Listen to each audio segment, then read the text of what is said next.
Hey, everybody, welcome. And want to wish you a great Easter. Hopefully, you've all gone online and watched your services and been with your families. Everybody's home, safe. Stay there. Things are going to get better. Things are going to turn around. You can see it already happening. So, welcome. This is Baseball Outside the Box. Yes, on Easter. We want to bring you an inspirational story on Easter Day, and we want to wish all of you the best.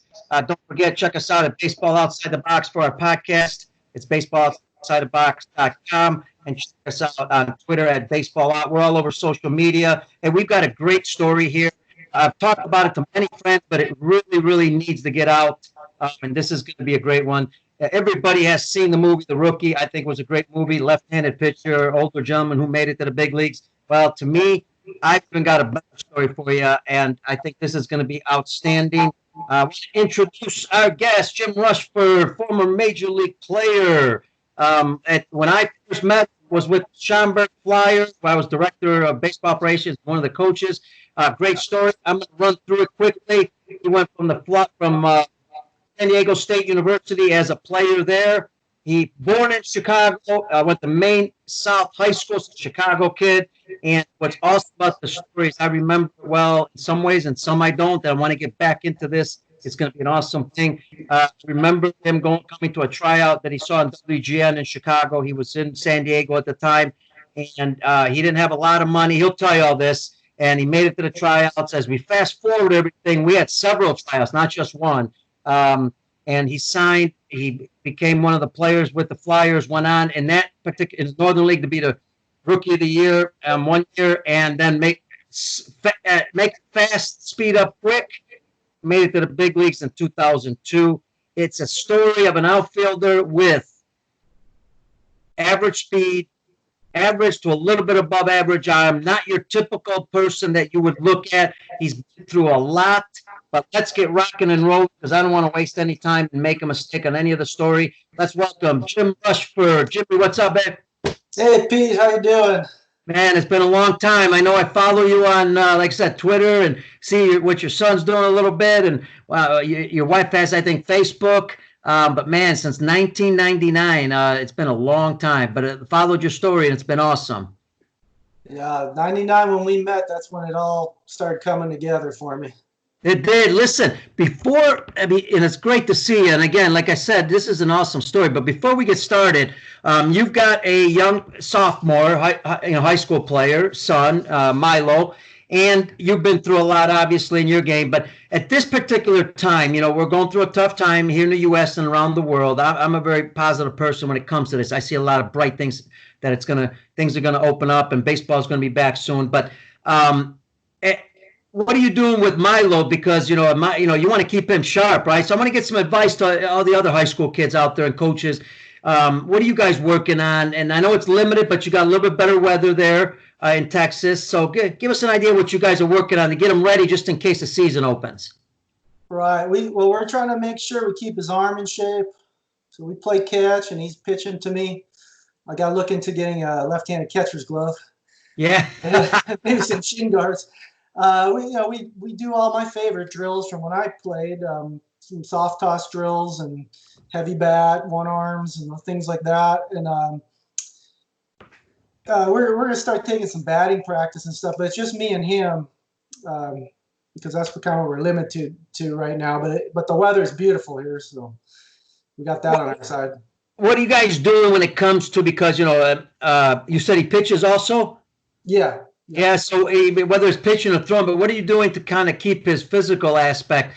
Mentally, it's not easy being at home that long, but also his physical preparedness. So that way, the odds are a little slim when it comes to getting hurt when he comes back out. So he actually had a tweaked back right when the whole season got canceled and everything stopped. So we actually took a couple weeks off completely so he could, let that heal. But fortunately, I have a full-on weight set in my garage, which I've had since 97, same set. And he's really into lifting and conditioning. He keeps himself in great shape.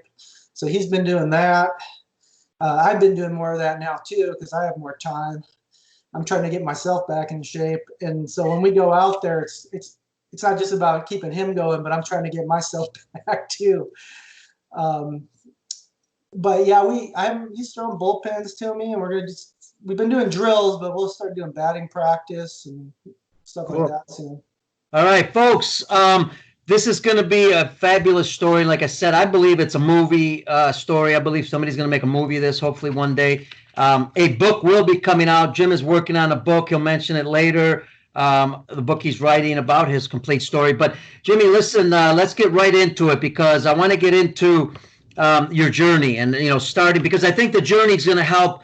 It's not just a journey about talking about your life, but it's about helping other players that could possibly be in that same position, coaches in dealing with the mental part of the game. Because what I believe got you to the big leagues was a lot of mental toughness. I saw you as a player, obviously as a person, but we'll talk about that. Let's start off a little bit about your college career. What was that like? Well, I went to San Diego State. I actually turned down a full ride to Illinois State. I was naive. They really wanted me. That'd be my first advice is, go where you're wanted because you're going to get the most opportunities. As far as, I wanted to get out of the cold weather. I knew San Diego State had a lot of players drafted, and I also knew they carried a JV team. So I felt, well, if things don't really work out as planned, I'll still could probably be on their JV team and, still get my reps in and things like that. And then, go to plan B. I didn't play a lot as a freshman. I was a pitcher and hitter. When I first went, I told them I just wanted to hit. And they're like, well, if you want to play here, you're going to pitch too. I said, okay, fine. And, as things kind of went along, I actually had more potential to be drafted or signed to professional baseball as a pitcher than I did as a hitter. Because I was throwing, high 80s, left-handed. I had control. And I had no standout tools, like you said, so that looked like that was going to be my way in. When my senior season came around, I was benched, and my whole last year eligibility got burnt up, and I never really got that last chance that I wanted. When you got benched, how did you deal with that from a mental perspective? Because you wanted to keep going, obviously. Yeah, I mean, I was wrestling with it in my head because I never thought about what life would be beyond baseball, and I was like trying to prepare myself for what next. I was, I was a PE major and into fitness and nutrition, so I was trying to think about, well, what can I do with that? Gym teacher, fitness trainer, those type of things. So I was trying to mentally prepare for that. I was disappointed, but I mean, I didn't really know what to do.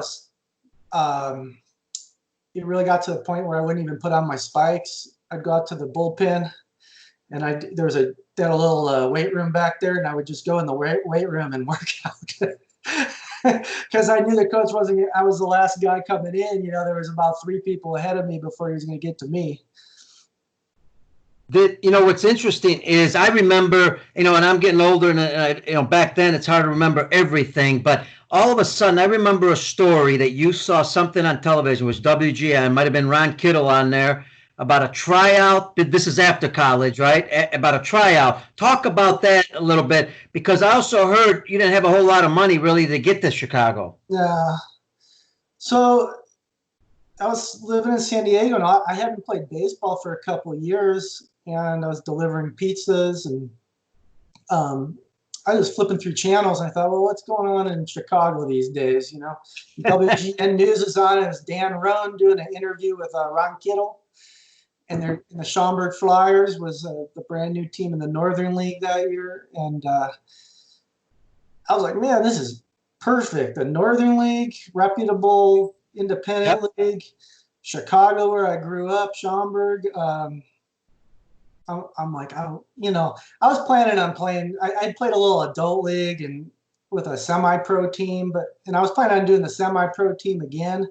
But I'm like, oh well, this would be way better. And I thought, but man, I can't do that. I'm too old. I'm broke. I'm married at this point. Oh yeah. My wife Danielle, she left the room.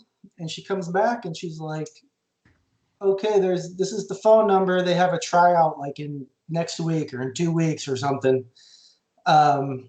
She had gone on the internet and, found all the information up, and it was basically just like one of those cattle calls somewhere in the Chicago suburbs, 2 weeks away.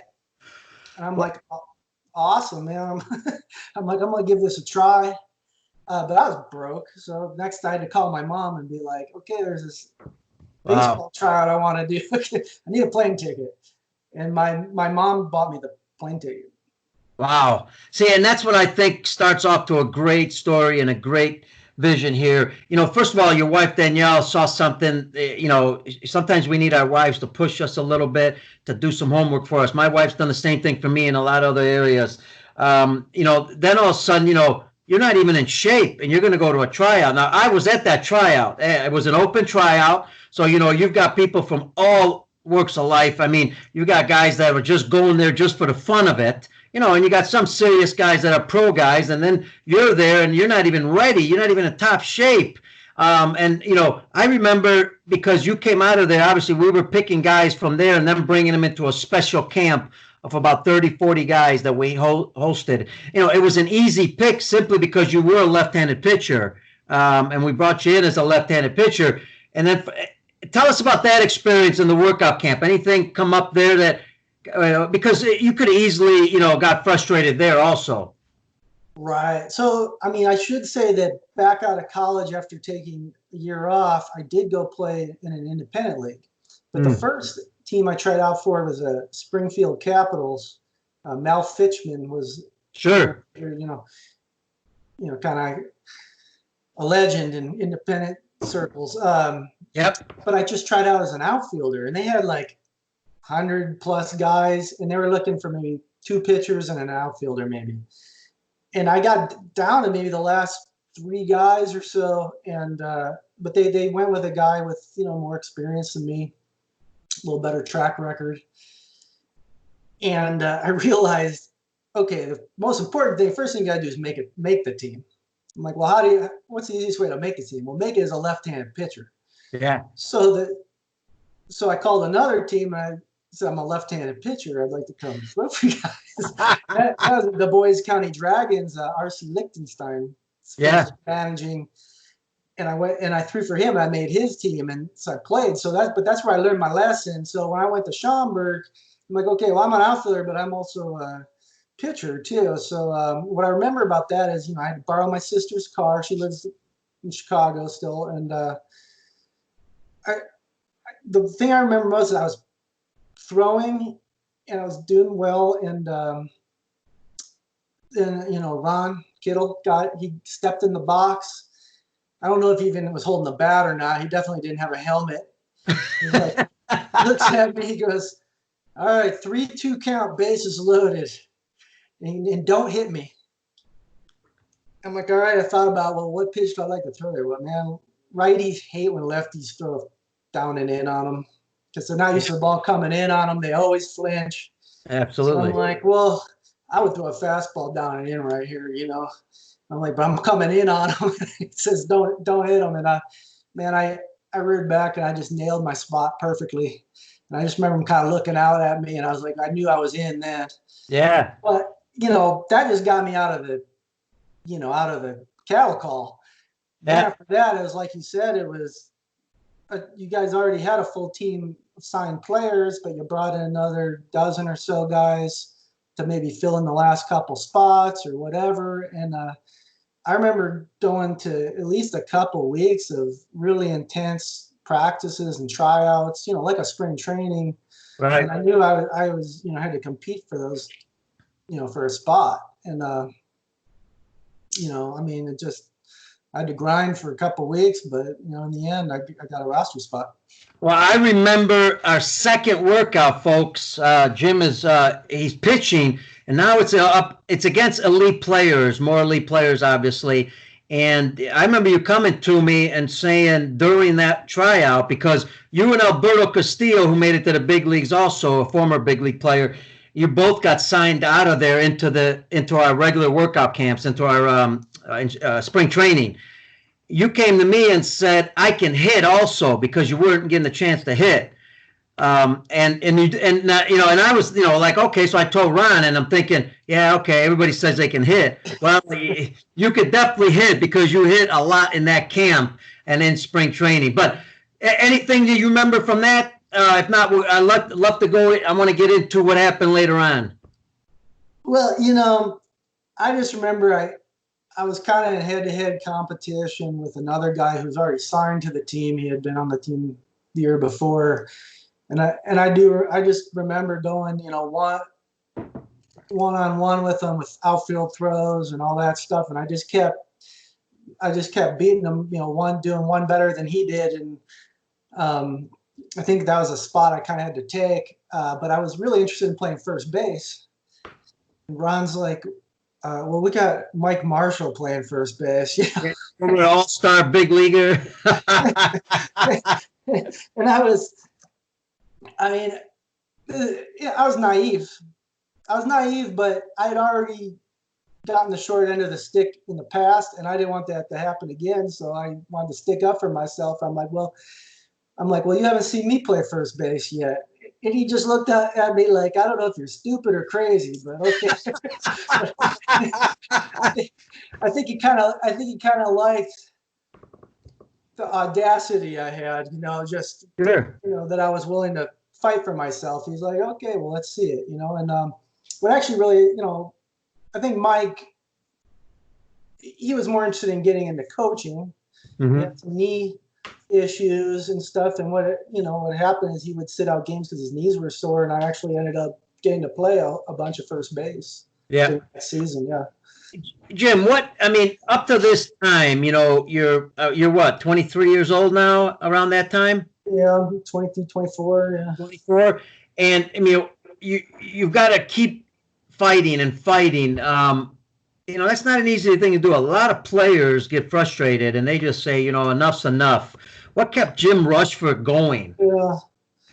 Well, I was definitely, obsessed with playing professional baseball. I had a singular focus. That's one thing I've always been good at, is just being able to focus and just dedicate myself to one thing. From the second I woke up till I'd go to bed at night, that was always the top priority. Everything I did was focused and centered around that one goal.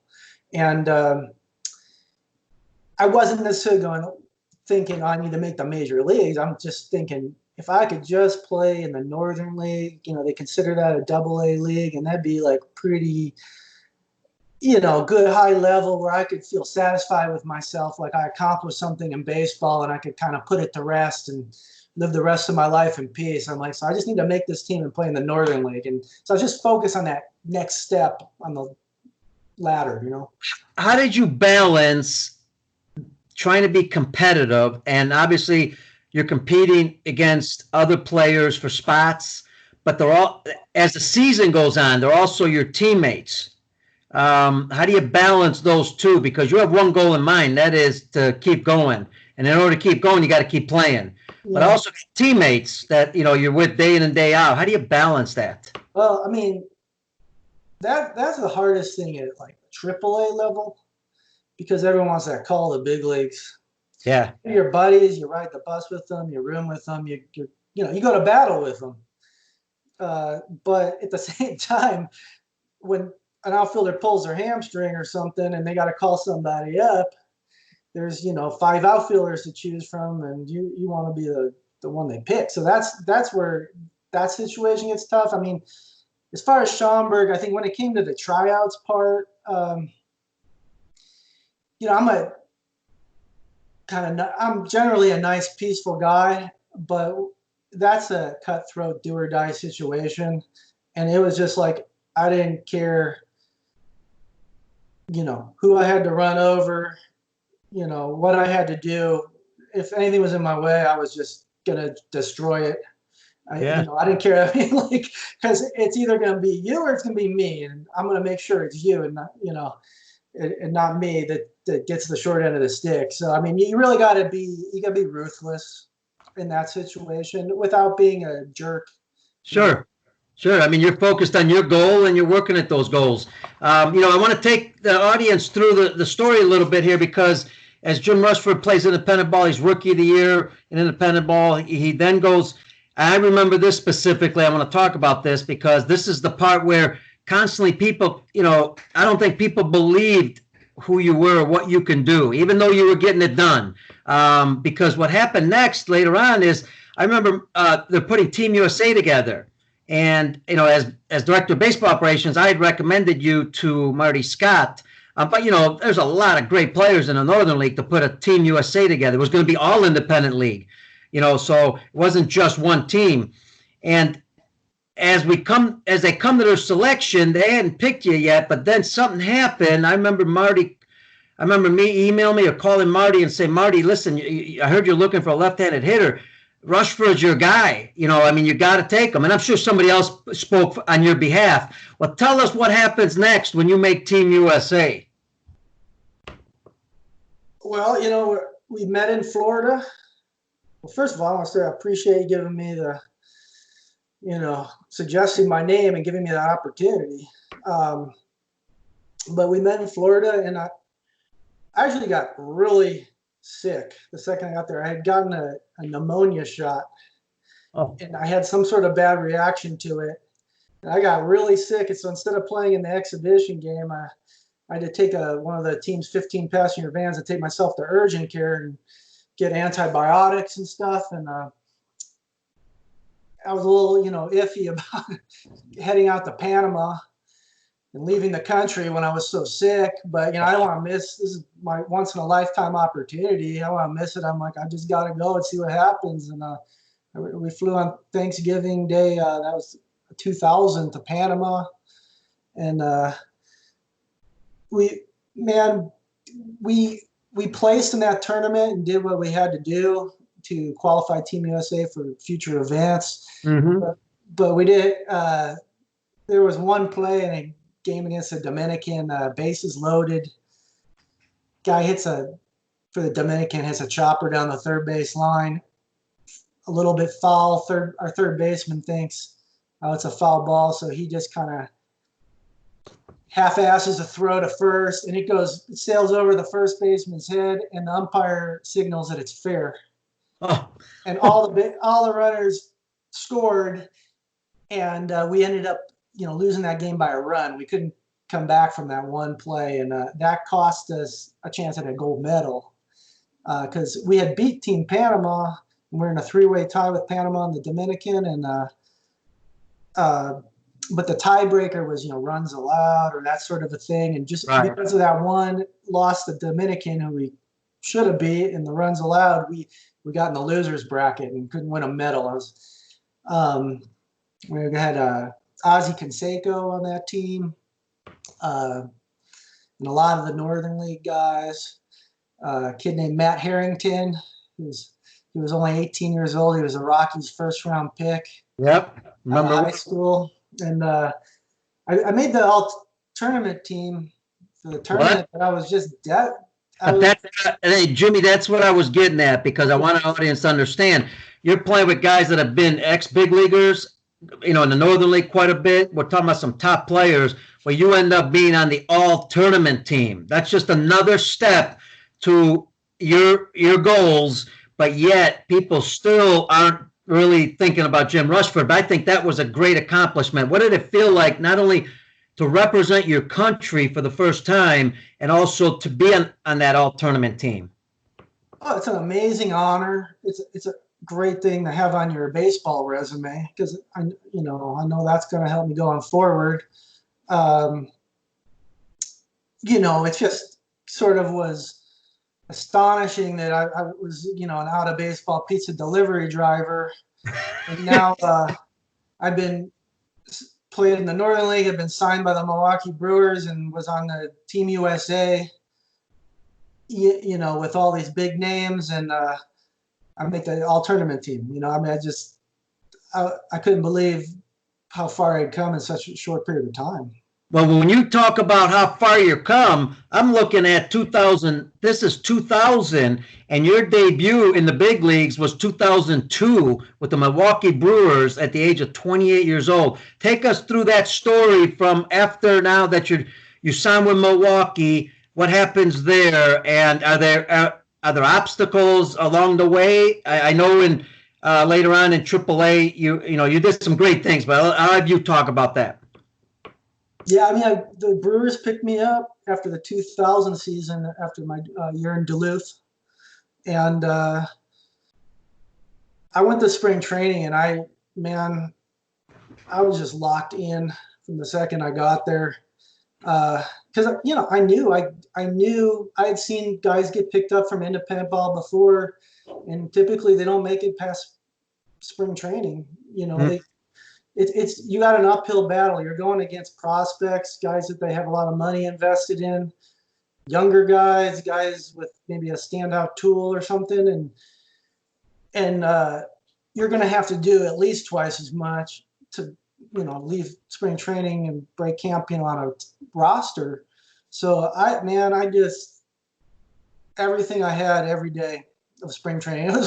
And spring training is no joke. I mean, you're 8 hours a day. You got blisters on your feet hurt, your arms sore, your back hurts. And even it doesn't matter how much you condition yourself or prepare yourself for it. Nothing gets you ready for a full spring training day. They work you hard. But man, I was just kicking butt and like winning over, coach by coach by coach. I was getting people on my side, and even though I really wanted to make the AA team, I got sent to high A out of camp. Mm-hmm. Hey, as you're talking, I see Tony Garofalo, our good friend, former Chicago Cubs major league trainer, who we were very honored to have with the Schaumburg Flyers. He's watching on live on Facebook, so I want to just give a shout out to Tony. During these times that you're in the minors, you got to stand out. Okay, you're standing out, sounds like, with your bat more than anything. But what other things are you doing, whether it's during spring training or after your practices or in the mornings? What are you doing that makes people aware of Jim Rushford? Well, anything and everything I can think of. I mean, I go hard all the time, leave no stone unturned. So, yeah, sure, I'm there to hit, and that's what I know is the thing that's going to get me to the next level. But I don't want to have any holes in my game. I got to still work on my defense, and I'm not just going to be a first baseman. I'm also a right fielder and left fielder. So I'm trying to make sure my game is solid all the way around. Base running was probably one of my weaker spots. So I'm, try to work on my speed and work on being a smarter base runner. But I mean, whatever I could think of to make my game better, whether it was bringing up the top end or bringing up the bottom end, I was trying to do all of it. Personally, I think that the mental game is just so much of it. Plate approach, strategy, mental toughness, coming through in the clutch, performing consistently every day, making sure you get it done when it counts. Mm-hmm. Jimmy, I'm going to get into some of that hitting part because I think it'll be valuable to our coaches and players, and also some parents out there. I want to give a shout out to Scott Dermer. I remember Scott, the big right-handed pitcher with Madison. You might have faced him. I'm not sure it was the same year or not, but he just said hi, Pete and Jim. So I want to welcome everybody on Facebook and also wish them all a great Easter. Hey, I want to go back a little bit. I missed one thing that I really wanted to talk about because I think this was critical. I remember during your time with Schaumburg, there was a play where you ran into the center field, the right center field wall. Believe you broke a couple ribs. Our trainer at that time, Tony, I think it was, and also John Sarna, had run out there. And I asked John, what you had said during that time. Well, he had mentioned something to me about, he was trying to get you to calm down, and all you could say, I got to play, I got to make it. Talk about that experience.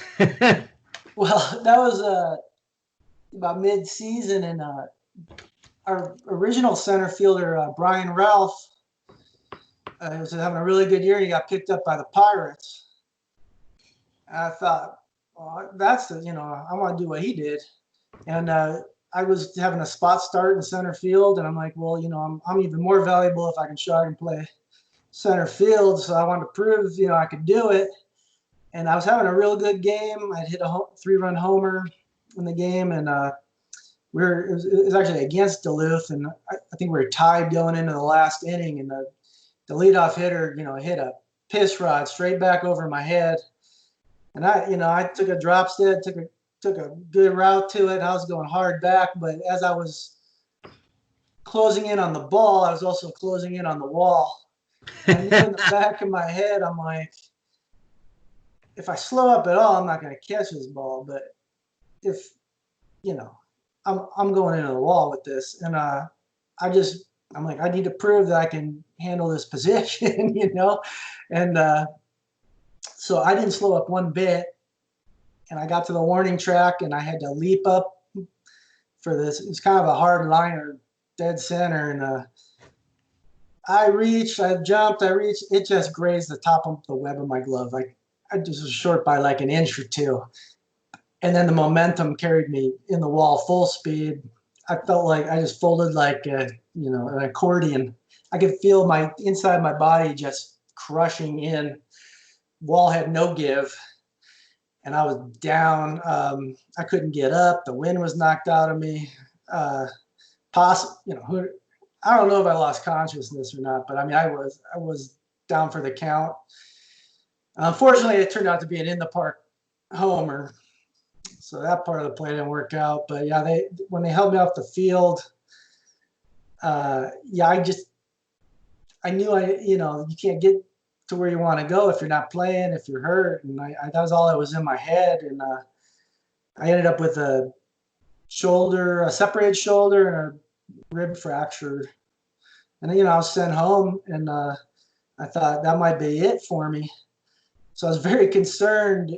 I had planned on just playing that year and see what would happen, but I felt like, man, I was just starting to get my act. Things were coming together for me, and now my season got cut short, and I'm like, I got to get back out there. I'm never going to get a chance to do this again. So I was calling Ron like Kittle, like once a week at least, just to let him know, like, oh yeah, I'm getting better. I'll be ready soon. And I was almost harassing him. Because I think really like I'm sure you guys were probably thinking, well, he's done for the season. Right. Probably ready to write me off and move on, And I kept bugging him, and I finally got a doctor to clear me medically. But I mean, to be perfectly honest, I was only like 50% better. I used to, like to release my top hand on the bat, but I couldn't do it because my shoulder wouldn't hold the bat on the follow through. So I had to, make sure I kept both hands on the swing and that sort of thing. But somehow I bugged Ron enough, and he got me back there for the last couple of weeks of the season. And I'm like, okay, I'm still alive in baseball. I still because I still got it going. Well, one thing about Jim Rushford, he had a lot of determination, but also you worked out a lot because, I'm going to go back to the big leagues here, to the professional baseball. I remember Milwaukee telling me that they had actually cut back your workouts because you would work out after ball games, after your big league games. You were constantly lifting weights, always in good condition. Take us through how important was that for you, and how much did it help you when it came to playing also? Well, I don't think I could have done it without all that working out. I mean, originally what it was I liked fitness. I liked lifting weights, those kind of things. And when my baseball career ended out of college, I'm like, well, now what am I going to do? So I just became a gym rat. And eventually I actually started working at a gym as a fitness trainer. So I was just hanging out at the gym. I was very into, the bodybuilding and the magazines and all that. And so I loved lifting weights. So that's all I was doing. I wasn't even training for baseball. I was just like into working out and bodybuilding and stuff. And it was all that strength, I realized, wow, I can really hit the ball a lot farther and harder than I could when I used to play. So that kind of made me want to try and give another try and play again. Sure. Um, Take us through your the minors, the obstacles that you had to run through in the minors to AAA, and then we're going to go right into your call up to the big leagues. so like in high A, that first year, I was leading the California League in hitting, and I made the All-Star team. I'm very fortunate that High Desert is maybe one of the most hitter-friendly parks, in the country. So that helped me out too. It made me look a little better. And I was scheduled. Actually, had another incident where I came into home plate and hit my head, and I was knocked unconscious. And they had to cart me off the field and get the CAT scan and all that, and I had a concussion, and I had to sit out about a week. But that I was supposed to be going up to AA, and that delayed that. But once I was healthy from that, I went to AA Huntsville, and I did very well there. Team made the championship, and I made the second half All-Star team for AA, although that's like not a game, that's just like a print in the paper kind of thing. Mm-hmm. And but our team went to the championship, and that's when 9/11 happened. So we canceled it and ended up being co-champions. And I found out I had the highest batting average in the minor leagues that year by accident, because I was reading a Baseball Weekly, and they had said Hank Blaylock won the minor league batting title with a 352 average. And I'm like, what's my batting average? And I had to go, calculate my High Desert plus my Huntsville and look at all the, requirements that qualify you for this, batting average that they were. And I'm like, I met them all. I'm like, I had a 354, and I'm like, well, I beat them, So I called Pat Arter. Oh yeah, your agent. Pat, and I'm like, Pat, man, Baseball Weekly's got Hank Blaylock for winning the batting title. I think I won it, So he calls them up, and they're like, yeah, we made a mistake. Wow. We'll make it up to you. So they did a nice little feature spread on me that fall, just to kind of make up the air. Wow. Hey Jim, we're talking about, you didn't sign. When you signed, you didn't sign for a whole lot of money. You got, how it is in the minors. When you don't sign for a lot of money, you're not exactly at the top of the list being looked at all the time. You've had a lot of pressure on you because of that. Again, talk about that and how you had to deal with this pressure, because it wasn't just a pressure on the field, but again, if they're going to release somebody, they're going to release somebody that there's not a whole lot of money invested in them. Yeah, you're definitely always on the chopping block when you come from independent ball, and you're an older player with no money invested in you. And in the early days, Danielle worked, but she was young. She was at the lower levels income, so we were struggling. I had minimal help from my parents. It was always like, what's the cheapest way can I get this done? Like I couldn't really afford equipment, couldn't necessarily eat right all the time and things like that. And on that, I wanted to ask, because again, because of all that, when you don't have a lot of money, you're married. I mean, things could be tough during those times. Something's got to keep you going, because it's easy to say, hey, enough's enough. I'm going to stop. I got to get going with my life. Yeah. Well, see, this is where I had an advantage, because I'd already lost baseball once in my life. So I knew I couldn't live that way or go on that way. I knew I had to go out and try it and see what would happen, because I wasn't at peace with myself. So I knew I had to keep going, and I was very obsessed and focused with it. So that was my motivation. And, luckily Danielle, my wife, was supportive of me. And my parents, did what they could too, whether it was borrowing a car or money for a plane ticket, or, I need a glove, the old ones worn out, or spikes, usually spikes. And I guess I had the bare minimum, but it was just enough to get the job done and, give me the tools I needed to work with. Later on down the road, my career was really going well and things were progressing. So, you can't stop there, but I had to, I really had to start living on credit cards for a long time. Visa and MasterCard financed my trip to the big leagues, and basically it got to a point where I was in such a hole that I'm like, okay, well, it's a gamble and I'm betting on myself. And if I can just make it to the big leagues for a little bit, I can pay off these credit cards. But if not, I got a mess, It really was a thing where, like, it came down to there's my relationship and my marriage, there's my baseball career, and then there's finances. Sure. I could do 2 of the 3, but there was no possible way I was going to be able to do 3 of the 3. So I picked baseball and my marriage, and I let my finances go to hell. Now, you had a great wife, great supportive wife. Along the ways, were there some people some of your coaches or somebody that were pretty inspirational that kept you going also, or the opposite? Were there some people that maybe brought you down? And I'm not talking about, you don't have to mention names for either one, but, something along the way that also helped you, keep going. Well, there was at a point in time where I remember going to a tryout camp in California and, I did really well. So the guys were like, hey, I'm a bird scout for the, Devil Rays, go next week, go play for them.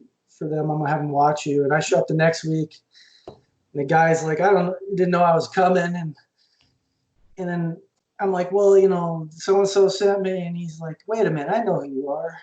I saw you play at San Diego State, and you weren't that good. What the hell are you doing? And then, really quickly, I'm like, well, I've really improved a lot. Take another look at me. I think, and all that. And I ended up striking out every time up that day because I was trying to, prove this guy wrong, and I embarrassed myself. But I kind of got my revenge because a few years later, while I was working at the pizza joint in the off season, Milo's Pizza. He happened to walk in there just by chance, and he recognized me right away. And that was after I'd won the minor league batting title. So you were still delivering pizza while you were in AAA? Yeah. Still? Wow. That was my off-season job because the problem was I didn't have any special skill, and no one wants to hire you when they know you're gonna leave in a few months. So pizza was kind of like the only job I could do where I could make a decent amount of money. I was qualified for it, but I could still practice and work out and do all the things I needed to do for the next season. Wow. Hey, by the way, a shout out to Ben Erickson. He's on Facebook. He mentions he remembers the Northern League guys with the Flyers, and he's talking about, he says Rushford, Baina, Trahan, Genki, Cienko, Lapacola. Boy, he's got all kinds of names. Billy Coleman, Steve Foley. Just great summers. And again, I remember all those guys, great guys. Hey, Jim, now let's take us to, you get that call up. And again, you can go back to anything you want to talk about in your minor league system that kind of helps players understand what you went through. But if we don't have anything else, let's talk about, your call up to the big leagues, what that was like, because that had to be just incredible. I mean, that's a feeling, unless you do it, it's hard to understand. Yeah, I mean, well, after the single A, double A year, I played a year at AAA Indianapolis. I did really well. And there's another thing where, just the stars kind of aligned for me. I was not on the Brewers' radar in any way whatsoever when the season started. They didn't even invite me to big league camp, and they started me in double A for a few weeks before I actually went up to AAA. But the prospects they had were not doing well. The team was on pace to lose. The major league team was on pace to lose 100 games that year. They had a couple injuries. Jeremy Burnitz had been traded before the season, and Alex The center Sanchez, the center fielder, had a stress fracture, and then with a week left in the season, Jeff Jenkins busted up his ankle sliding into home. And if it wasn't for like all those things, if not more things, I don't think they had any intention of calling me up. But I think they're kind of like, well, might as well give them a shot, you know. And the crazy part was I was supposed to make my debut September 1st at Synergy Field, Cincinnati. Me and Bill Hall, Hall, we went up every level together, AA, AAA, big leagues. And that's where he made his debut. But what happened was, with a few days left in the AAA season, I was rounding third, and I felt my groin pull. Wow. And I mean, this is why they normally don't tell you any of these things in advance. But they kind of want to give me a little heads up, so I'd be prepared. And I was just sitting there like, do I say something? You know, like I could not say anything, but what if I go out and pull my groin in the next game, and now I can't go up to the big leagues? Yeah. If I can it was like not a bad pull. It was just very slight, but it was enough that I was concerned. And so I told the manager, and, you know, he had to instantly get on the phone to Milwaukee and be like, yeah, pulled his groin a little bit. And then all of a sudden my call-up came into question whether it was even going to happen. And I was in tears. I thought, well, maybe I just completely screwed myself and I blew it, you know. But I didn't really think I could play either. I needed a couple days off to let it heal. I was afraid I was going to blow it out completely. And they ended up working with me. The trainer, you know, worked day and night with me and rehabbing it and all that. And then the last day of the AAA season, I played half the game. And Eddie Romero, the manager, he's like, hey, look, all you got to do is show that you can play. Don't do anything crazy. You don't need to, you know, just show that you're healthy enough to play. I'm like, okay. And I got a base hit. And in about mid-game, you know, he called from the dugout, and he's like, yeah, he played 1 for 3, you know, no problems. He's like, I hear him say, okay, I'll tell him. And he's like, okay, get your bags packed. You're going to meet the big league team in Chicago. Yes. So I ended up making my debut September 3rd at Wrigley Field in Chicago, which almost seemed like fate since I grew up a Cubs fan. And, you know, so you know, it worked out, but there wasn't an incident there by a mound, a play you made by a pitching mound, or was that later? Yeah, that was my very first game. I'm out in left field, which I'd only played right field. And left field made me a little uncomfortable. I'm nervous. Big leagues, it's dusk. One of those skies where when it's changing the night and it's really hard to see the ball. And runner on third, Fred McGriff, he pops it up, foul down the third base line. So I got to run a ways for it. I'm struggling to see it in the changing sky. And, you know, Wrigley, they got the bullpens out on the field. Well, sure enough, this thing is right on the bullpen mound. So while I'm looking at the ball, I need to run up the front of the mound and catch it. And then I jumped off the side of the mound, planted my feet, and gunned the throw home because the runner's tagging on third. Make a perfect one-hop home. It's a bang-bang play. It's called safe. Oh. It couldn't have been any closer. Manager Jerry Royster was the replacement manager for Davey Lopes that year. You know, comes out and argues. But I'm like, man, I'm nervous enough. And you're gonna give me a hard play like that on my very first one. No getting comfortable. You know, no settling in. Take us through your first at bat from the minute you're in the dugout. You're obviously going to go on deck, and then all of a sudden you got to go out to face your first big league pitcher with the 40,000 fans at Wrigley Field. Take us through what your thought process was at that time, if there was any. Well, so Matt Clement was pitching for the Cubs, and he was in his prime at that point, and the adrenaline you have is just unbelievable. I mean, I can feel the adrenaline surging through my veins. I feel like I'm going to bust out of my uniform. Like it's just, you got that fight or flight mechanism going. And at least in my early days, I was a patient hitter. I thought, well, I better do, what got me here. I got new surroundings, new environment. I've never batted off this guy before. Maybe I should see a pitch. Make sure get everything measured out, get my perception right. And so I go up, I take the first pitch. I mean, he grooved a fastball right down the middle. Like, I almost thought in my head, was he just giving me one shot at him to just see, like as a welcome to the big leagues or something? I'm like, and I've always to this day regretted not just going up there hacking at the first pitch, because you only get one first pitch, right? Sure. Sometimes you only get one good pitch. Well, and definitely, the higher you go, the more true that is, and that's basically what happened. Is like, that was my free shot at him, and then he paints the corner, and then he starts breaking off sliders, and I got the, I was 1-2, and I'm like, okay, just don't strike out in your first at bat. And I just remember reaching out for a backdoor breaking ball, and I made contact. I just hit a chopper to short, and it was a fielder's choice. It ended the inning, so nothing to get cheer about. But at least I didn't strike out in that first at bat. I do regret not swinging though at that first pitch. If you had to say, what are all the major obstacles that you had to go through to get to the big leagues, what would be the top three? So, getting picked up out of independent ball is always going to be tough. Mm-hmm.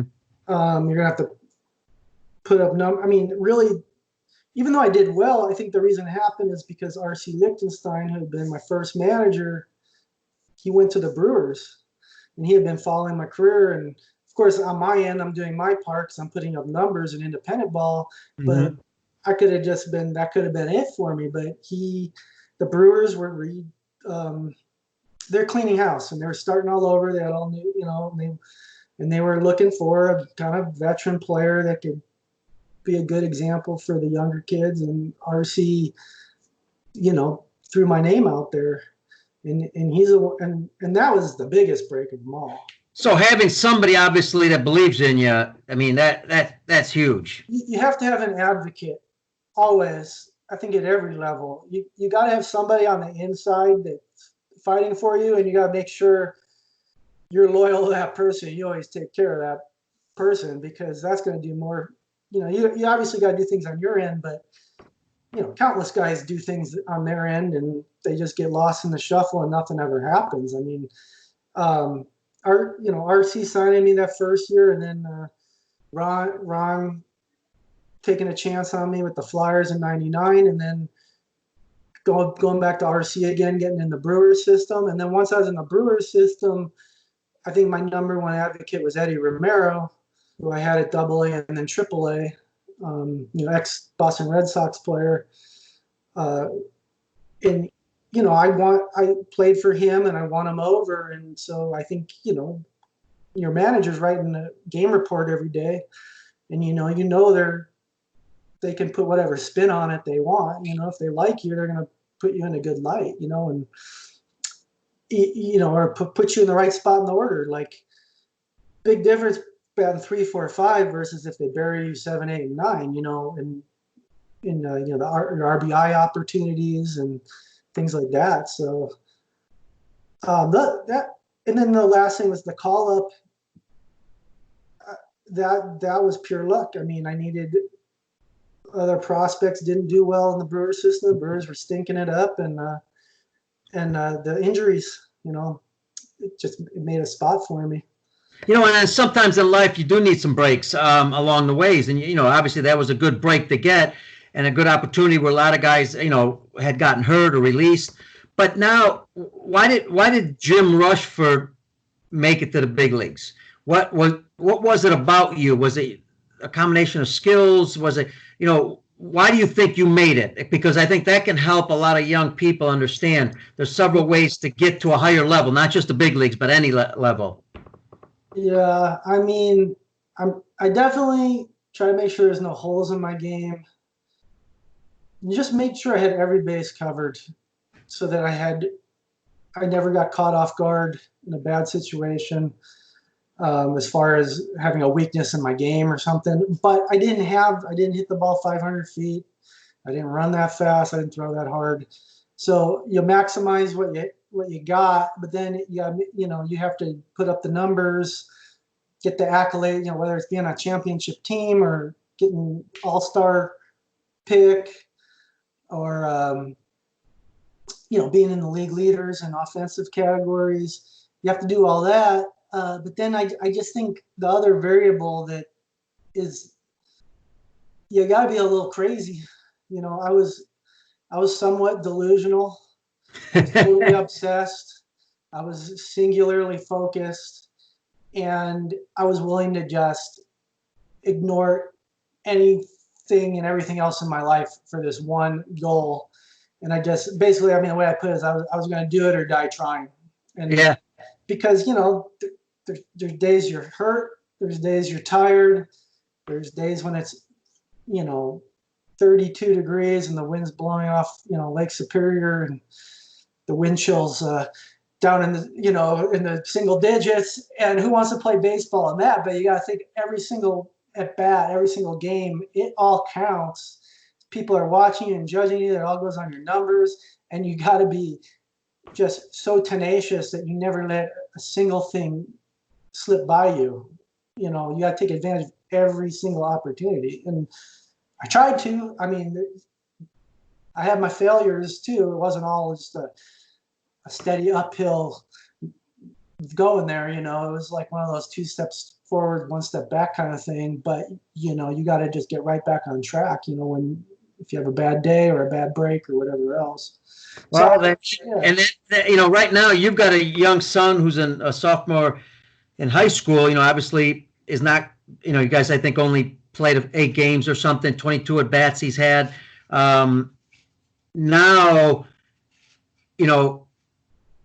one of the hardest things in the game of baseball is when there's failure, in any sport, when there's adversity. Not easy to deal with. The majority of the game is going to be failure because we all know, especially in hitting. So now, what's your advice? What advice are you giving your son when he, especially in hitting, when he fails a little bit or when he's struggling? Because that can help our coaches and players also understand how to deal with that. I think one thing that changed everything for me is when you succeed, you kind of want to ride those emotions like a wave. But when you fail, you'll almost want to take all your emotions out of it, be like a computer, and just calculate where's my mistake in this process. So you don't start pressing, you don't get down, you don't get flustered. You just go, okay, was it my approach? Did I swing before I was ready? Was it my timing? Did I have all the, everything right, but maybe I just didn't execute my swing? What adjustment do I have to make? Because when you think about it, the difference between a hard ground out to second, for a double play that ends the inning with the bases loaded versus a grand slam is 1/4 of an inch on the baseball. Mm-hmm. You know what I mean? So you got to realize you're much closer to success than you realize. It just can take 1 or 2 small adjustments that puts you over the top. And then once you get going, you ride that wave and it builds on itself. So, with my son, I'm pretty, I don't try to put too much pressure on him. I just try to really critique things in a really calm and constructive way. And he has the advantage is that he doesn't have to reinvent the wheel because I've been through it all. So his baseball IQ is really high, because I talk about those aspects of the game with him all the time. And, he goes hard and plays hard and all those things. But I'll never be able to recreate that dealing with failure that I had to deal with, because like I said, that was something that you can't get unless you've gone through it. Like to have baseball taken away from you and know how bad you felt when it's gone. But now you got another chance to do it again. and you don't want to feel that way again. But you can't artificially create that for someone. It's just one of those things that it has to happen organically. So that part I can't really do for him. Absolutely. Now, you mentioned, IQ of the game, knowing the game. It seems like nowadays players are being told a lot what to do during games, and they're not really, allowed to play the game on their own, make some decisions, learn from those decisions, from their mistakes. What's your advice out there, since now you're starting to coach and you got your own son? What's your advice to coaches and players, coaches and parents out there, on allowing kids to kind of play the game a little bit on their own? Yeah, I mean, I coach at the varsity team. I'm assistant varsity coach, so I'm coaching now too, and I like smart players more than anything, but I try to teach them how to think for themselves, because I can't think for all 9 guys out on the field all at once all the time. It's too much. So I constantly try to raise their baseball IQ, so I know that when I put them on their own, they can make the right decisions. As far as a major league game, I don't even know what all they're doing. I know that sabermetrics and the advanced statistics, and they hire all the computer geeks now and stuff like that. I mean, I think there's value to it, but I almost feel like they've gone too far with it, because there's you can create probabilities, but you can't. Uncertainty is not probability. I mean, the coin, probability wise, a coin's gonna be heads 50% of the time, but on any one given flip, you have absolutely no idea what's going to happen. And when you play the game for years, whether you know how to put it into words or not, you just have these gut feelings. You can predict what's going to happen before it happens. I mean, one ability I got from playing for so many years is, like, I almost feel like I could just throw my hat down in the outfield at the exact spot the guy's going to hit the ball. Mm. Just having watched the guy swing, knowing the pitcher, knowing the conditions, the wind, and things like that, and then you weigh that all in with the situation in the game, and it's just crazy. Like it just feels like it's a sixth sense. You know what's going to happen, just like I'm sure pitchers know what pitch they need to throw to hitter and those kind of things. And I just don't see the value in micromanaging the players out on the field and trying to direct every movement out there. I don't. We'll see how it pans out over time, but I'm a little more in the old school crowd. I'm not completely writing off the advanced stuff and the new stuff, but I think you got to it's got to be a balanced approach. Absolutely. And sometimes with younger players, the more you put in their minds, the more you confuse them. So we got to be really careful how much information's out there. Now, we've got a few minutes left. I want to end in a minute here with the book, but also one more thing about hitting, because, I remember when you were younger in independent ball as a hitter, you pretty much had very good bat speed. I think that helped you a tremendous amount. And you just hit. You could just flat out hit. I'm not sure how much of a game plan you had going into the game, but later on things changed as you got into pro ball, into the big leagues. Talk about some of those changes that it can help hitters, and also the thought process that you teach your players now, from the dugout to the on deck. Yeah. Is there thinking going on there? As far as my evolution, when I came to you in '99, I'm telling you, I had no plan. Yeah. I was just hit the ball. Following year in Duluth, when I played with Big Papa Anthony Lewis and Tony Mitchell, and those guys, Big Papa won the Triple Crown. Tony Mitchell was in second in every Triple Crown category, and I batted right behind those two. So I would get to watch those guys before I'd come up to the plate. I mean, it's just, I learned so much from them, and it just gave me I started getting a style and an approach and all those kind of things. In my early, statistically, first pitch hitting is very high batting average, but also full count's very high batting average. The problem is, that's like metadata. Now, who are you as an individual or the situation? I was not a good first pitch hitter. I would get myself out all the time. So at least for many years, I was very patient. I was hitting with 2 strikes a lot, but I'd finally get to an even count by spoiling pitches and things like that. And then the pitcher would have to come at me, and I was good late in the count like that. After playing for many years and having thousands of bats under my belt, I'd seen every type of pitcher there was. I didn't really need to see the guy's fastball or anything like that or whatever. I'm like, first thing I can smash, I'm doing it. So I started becoming a first pitch hitter later in my career. Wow. But there's the data, and then there's you knowing yourself and what you can and can't do. And that might change based on who you're batting off of or the game situation too. One thing I've always been big on preparation. I mean, most guys bring 2 bats out. I'd always bring 3 bats out, because if I cracked one in at bat, I didn't want to feel like I was on my last bat. And I'd fix all 3 bats up so that they had the right pine tar, exactly the way I like them. So if I had to just get tossed one in the middle of it at bat, it was ready to go. There wasn't. Yeah. I was planning on how I was going to hit the pitcher while I was still sitting on the bench and I was batters, away from coming up to the plate. Once I got in the hole, that's when I do all my warm-up swings and get my swing loose, because I wanted my hole on deck to be rested so my muscles were fresh, and I would just watch the pitcher and time the pitches.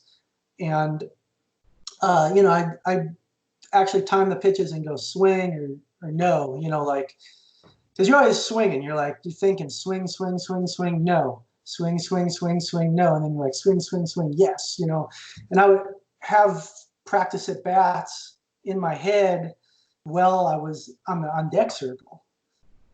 And then, once I got in there, it's just execute your plan, And if it didn't work out in at bat, okay, well, like a computer, was it my strategy? Was it my timing? Did I do everything right, but I just didn't execute? So that's where you figure out where to change for the next at bat. And we could go forever on hitting, but I mean, those are some of the bigger points that I would want to get across, like what I teach to my high school kids and stuff like that.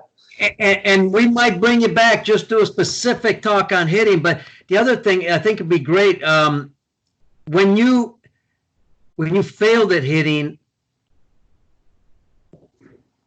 did you have a process to deal with that? You tried to understand what happened, but was there something that you did to help, to kind of clear your mind a little bit, especially if you swung at a bad pitch or if you did something that was really, didn't feel good? How did you clear your mind because you had to come back for the next at bat?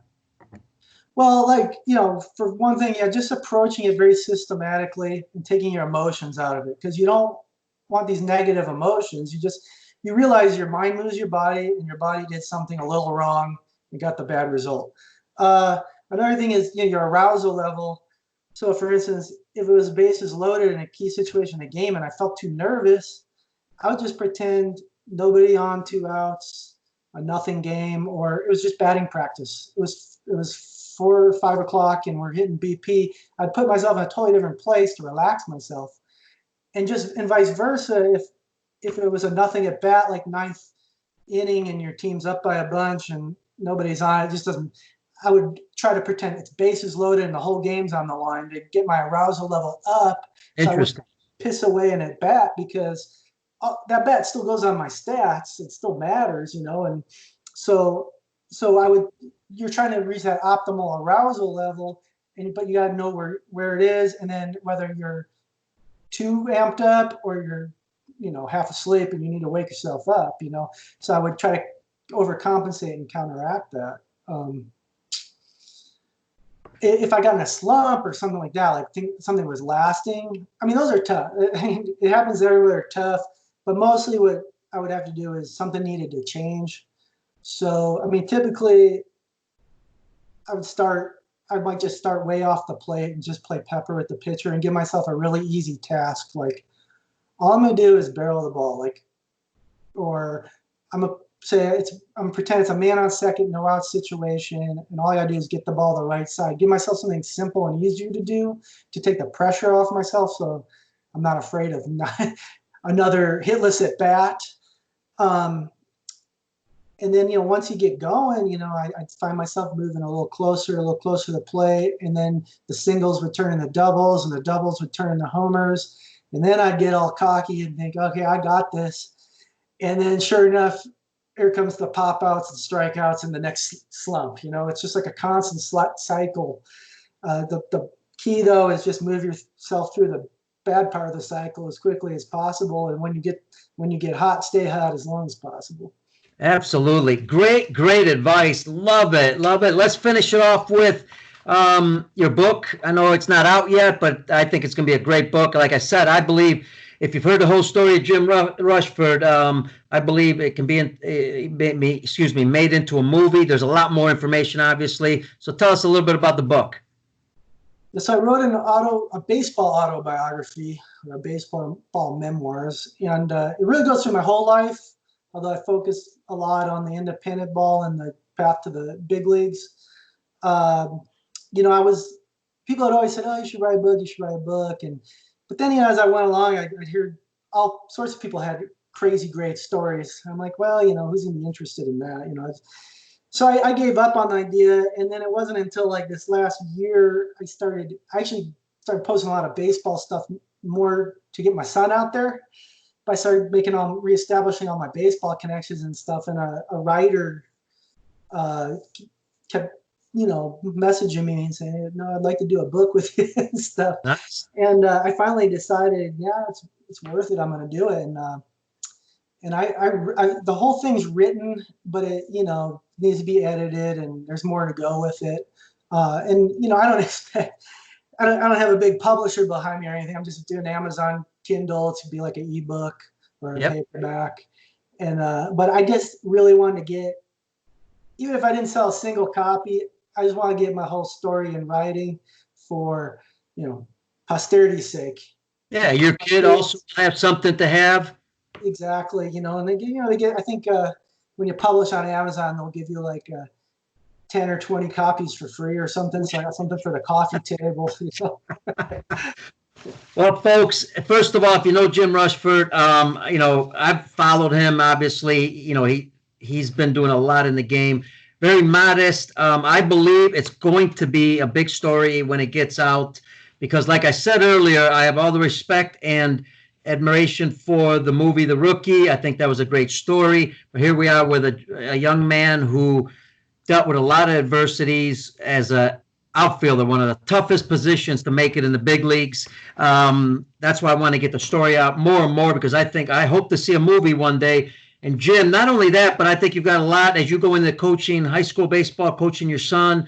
I think you got a lot to give to a lot of young people out there because the game of baseball, there's no doubt about it, the game of life, and something I wish I had when I was younger is the mental toughness. That is so hard to teach nowadays, especially. You talk about some kids, some kids that are unfortunately spoiled. They've got everything. We're very lucky in the U.S. You see a lot of Dominican players, Cuban players, Venezuelans. They come out of nowhere. You wonder why they made it. Well, not only are they talented, but they've had to deal with adversity. So I think you've got a lot to offer. Got to thank you for being on the show. We're going to have you back on specifically just on the hitting aspect. But again, want to wish you a happy Easter. Thanks for being on the show, and we'll see you soon. You too, Pete. Great talking to you. Thanks for having me, and I'd love to come back. Absolutely. My best to Danielle and Milo. Hey, folks, want to thank you for joining us. That is Jim Rushford, former Major League player with the Milwaukee Brewers. His story will be told more and more. It is an unbelievable story.